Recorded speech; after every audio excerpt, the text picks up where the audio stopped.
This has been an extraordinary week in world affairs. It has given us two trials, the Niemöller trial in Berlin and the trial of the old Bolsheviks in Russia. And the two of them together really sum up the spiritual half of the anguish and the strife of this unfolding century. I suppose every century has to answer the same question. What shall become of man's freedom and what shall become of man's material life? But the questions seem harder to answer today than in the past. And these trials are really epic dramatizations of the problem of freedom as it stands in part of Europe today. They are dramas of tragedy. They don't give the answer. They don't tell what ought to be done. They tell us what forces are at work and that what is being done is tragic. Pastor Niemöller this week received a 7-month sentence for defying the Nazi state, and as he has been in prison since August, he is entitled to his liberty. After the sentence of the court, he was, however, taken back to prison, I suppose to put off the day of celebrations over his release. The whole struggle between the church and the state in Germany comes to a focus in the person of this man Niemöller. To begin with, it isn't simply a struggle of the state to get the church, Protestant and Catholic, out of politics. If it had been, I think there would have been much sympathy for the state. That would have been a conflict like the one over the separation of church and state in France a generation ago.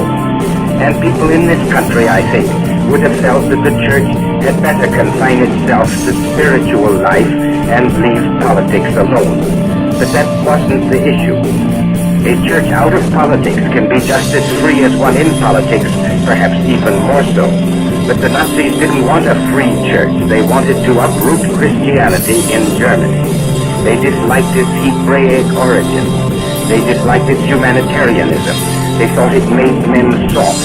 But most of all, they wanted the state to have the supreme authority to tell men what to do.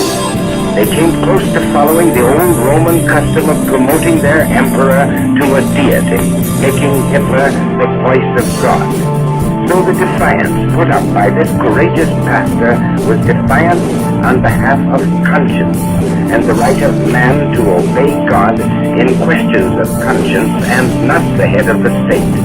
Or to put it in another way, it was a brave German's assertion of his individualism as against the claim of the state to control the individual's thinking.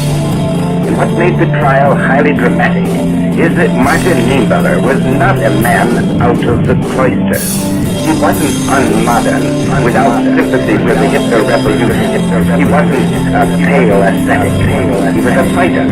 During the World War, he was commander of a submarine, and for distinguished bravery won the highest German decoration, the Ritz. He loved the daring and the excitement of war. He was fervently patriotic in the midst of the British. He resigned and became a farm worker.